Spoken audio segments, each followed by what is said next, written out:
What's up, ladies and gentlemen? Ryan Hafey with Hafey Digital here, and I am currently hiding out in my closet. And the reason I'm in the closet right now really has nothing to do with today's video.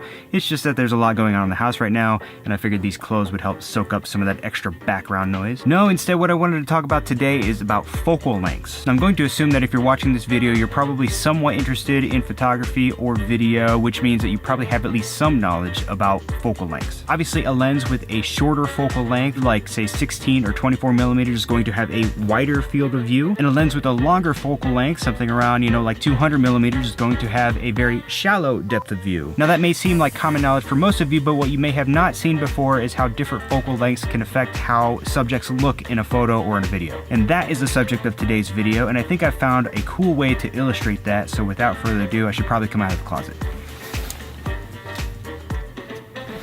You know what I meant.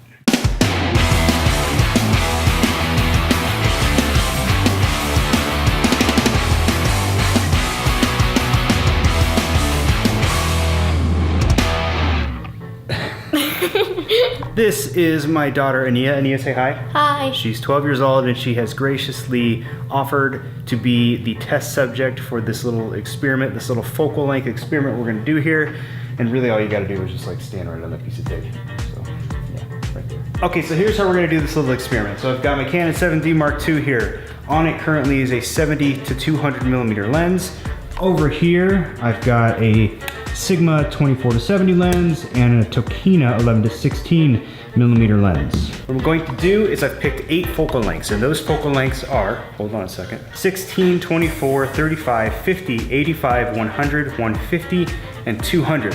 I'm gonna take 8 photos of Aniya from those different focal lengths from different distances away from her, and then at the end we'll piece them all together to kind of show you how the different focal lengths affect how proportions look different in each of those photos.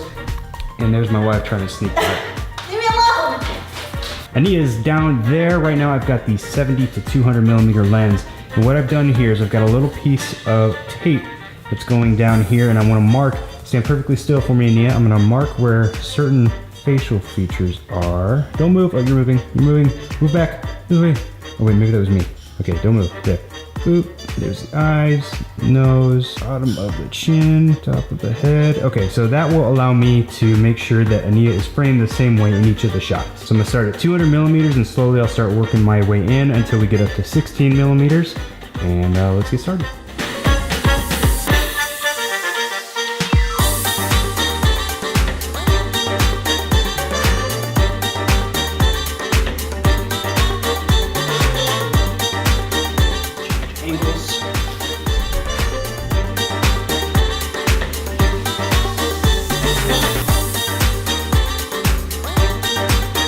So we've gone from 200 millimeters down to 85 millimeters. Gotta switch lenses. Gotta switch lenses. Oh, I can't say that. Gotta switch the lenses. Gotta switch lenses to my 24 to 70, so we can go to 50, which is next, I believe.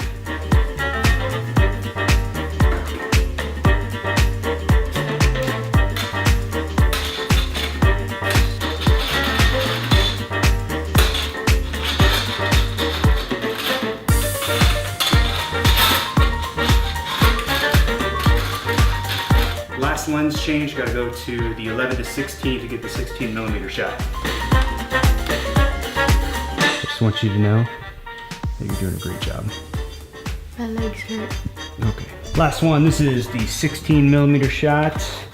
Oh, no, back up. Come on! 3, 2, 1. You don't look pleased at all in any of your photos. Well, you said I could look with a straight face. True, I guess I did say that. All right, Miss Aniya, you were very helpful today. I appreciate you. Thank you very much. You may go play video games. I deserve a lot of candy for this. All right, the photos have been taken and cropped, and the results are in. So what I want to do now is I want to look at the 200 millimeter photo, and then I want to look at the 16 millimeter photo, so you can see the big drastic difference between those two photos and those two focal lengths. And then from there, we'll look at all other focal lengths in between. So this is the 200 millimeter photo.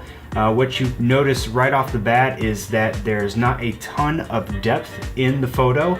The face looks relatively flat and natural looking, I guess you would say. In other words, it looks more realistic, more like someone might look if you were looking at them with your own eyes. And now let's look at the 16mm photo, and whoa, look at that difference. So 16mm is a very wide focal length, even for the Canon 7D Mark II, which is a crop sensor. And right away, you can notice the difference between this image and the 200mm image. So for starters, there's way more depth. The room looks much bigger. It looks like there's much more distance between her and the door behind her. Also, you'll notice that the features on her face, like her nose and her glasses and her lips, look way more accentuated, and her head just looks a little more elongated, which is really a result of that additional depth in the photo. And now let's go back to the 200mm photo and cycle through from 200 down to 16.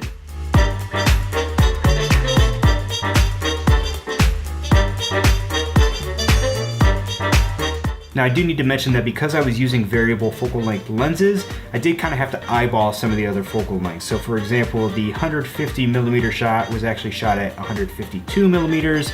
The 85mm shot was shot at 79, for example. And that's because there's really no way to get an exact focal length on the lens. You're really just kind of estimating unless you're at either one of the extremes. And now let's look at all the shots in rapid succession, back and forth. Go! So there you go. No, it's not magic. That's how focal lengths can make your subject look different in photos and videos. I hope you found this interesting. If you did, you know what to do. Hit that like button. Also hit that subscribe button if you don't mind. And we will see you tomorrow. Goodbye.